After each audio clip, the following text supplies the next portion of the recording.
Hey, Happy New Year! Welcome back to the channel. It's been a while, my voice is back. Alright, today we're gonna look at this crazy power bank. It's 80,000 milliamp. This is an alternative to your usual diesel or gasoline powered inverter generator. Medyo maingay na kasi yung Ryobi inverter ko kaya I'm looking for a quick setup, yung mga tipong good to go for one day na brownout sa Metro Manila. This is out of stock. Ako na yung bumili last time. Naswertehan ko siya. Medyo reduced price kaya okay pa din. I ordered this 4 days ago. Nakuha ko siya today. So let's look at the unboxing later. Okay, let's look at the quick specs. So 80,000 milliamp, that's like 4 times the capacity of your usual 20,000 milliamp power bank. The store offers 1-year warranty. Ito yung power input niya. Pwede siyang sa solar, pwede rin siya sa auto, pwede rin siya sa power outlet natin sa bahay. So 3 ways to charge this thing. No more excuse para hindi mo siya ma-charge properly. I bought the 100 watts solar panel to charge this thing. I don't think it's 100 watts pero it can charge. In future tests, I'll check whether it's getting enough juice. Now, ito yung ibang interfaces niya.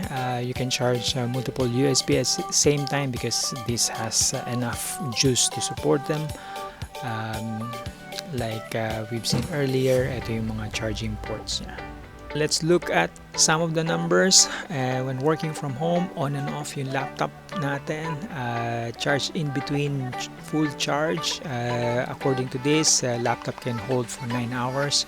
Yung fan at 50 watts, 5 hours.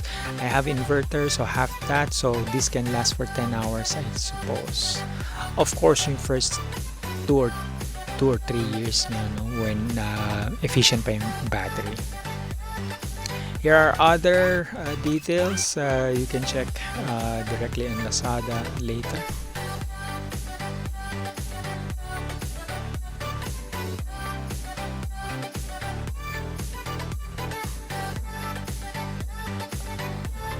Alright, my box requires 6 hours to fully charge from the home outlet. I'm not sure pagka solar. Let's look at some of the positive reviews. This has more than 300 plus positive ratings. I actually read like half of them. Maganda talaga yung feedback sa kanya. Alright, let's unbox this thing para makita nyo na yung mga various tests na ginawa ko just to check the unit. Of course, 7 days yung return. Okay, first time ko mag-unbox sa channel. I've been wanting to do one. It's just speeding up. I was looking for the solar panel. Isa lang yung dumating kasi. I didn't realize it is inside this box.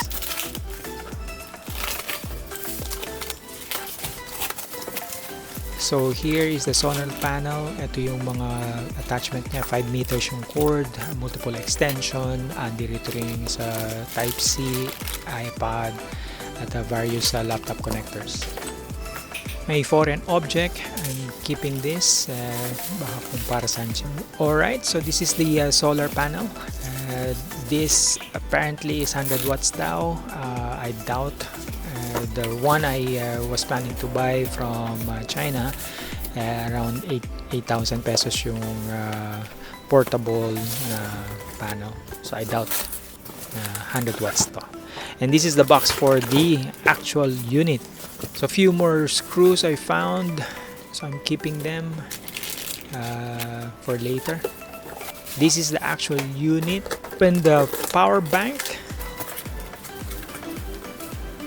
This is 3 kilos. Ito yung mga attachments niya. It has a Chinese English manual, not much there. Ito yung mga attachment niya for the car. Australian power strip. Alright, let's look at the actual device. So ito yung mga sections na nakita natin kanina sa ad. Alright, let's see how much I had pre-charged. This has 92%.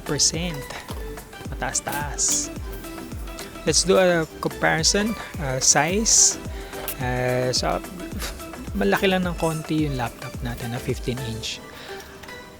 Now, meron tayong watt meter. So let's see kung gumagana ba siya. I plugged in the laptop. This is a Dell XPS 15. As you can see, it's drawing 33 watts kasi full charge na siya. At this point, you will have to disconnect so you conserve the power, and there, wala na siyang indicator.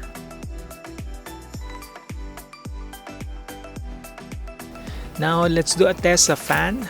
This is an inverter fan, kaya medyo matipid siya. At 9 na speed, nasa 7 watts lang, enough na yan sa December. Probably by summers 26, maximum 20 watts lang consume niya. Unlike yung mga traditional fan, 35 ang minimum nun, and it goes all the way to 70 to 80 watts. Because this has a remote, meron siyang standby power at 0.71.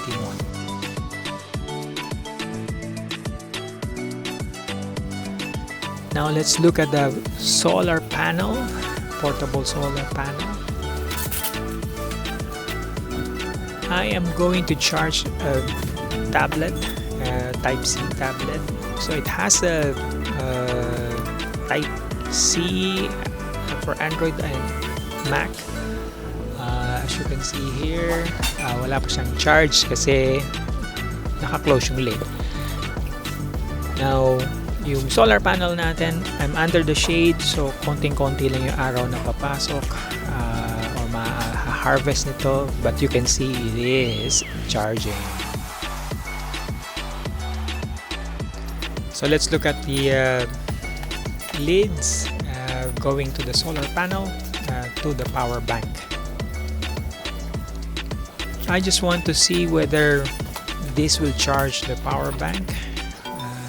There should be an indicator telling me it is charging their solar charge. Now I have a 1.5 maximum volt USB just to test one of the USB ports, just to see whether I'm able to draw 1.5 under the shade. So here it is, clear as the sun. And the final test for today is a box opening, just to check how much I'm really getting sa tablet. It's only 0.01 amp under the shade. Medyo gloomy, mukhang uulan kasi yun yung New Year. Alright, I'll do more tests in the future, but overall everything's checking fine, so I'm happy. Alright, thank you for watching, guys. Until the next one, Happy New Year. Bye.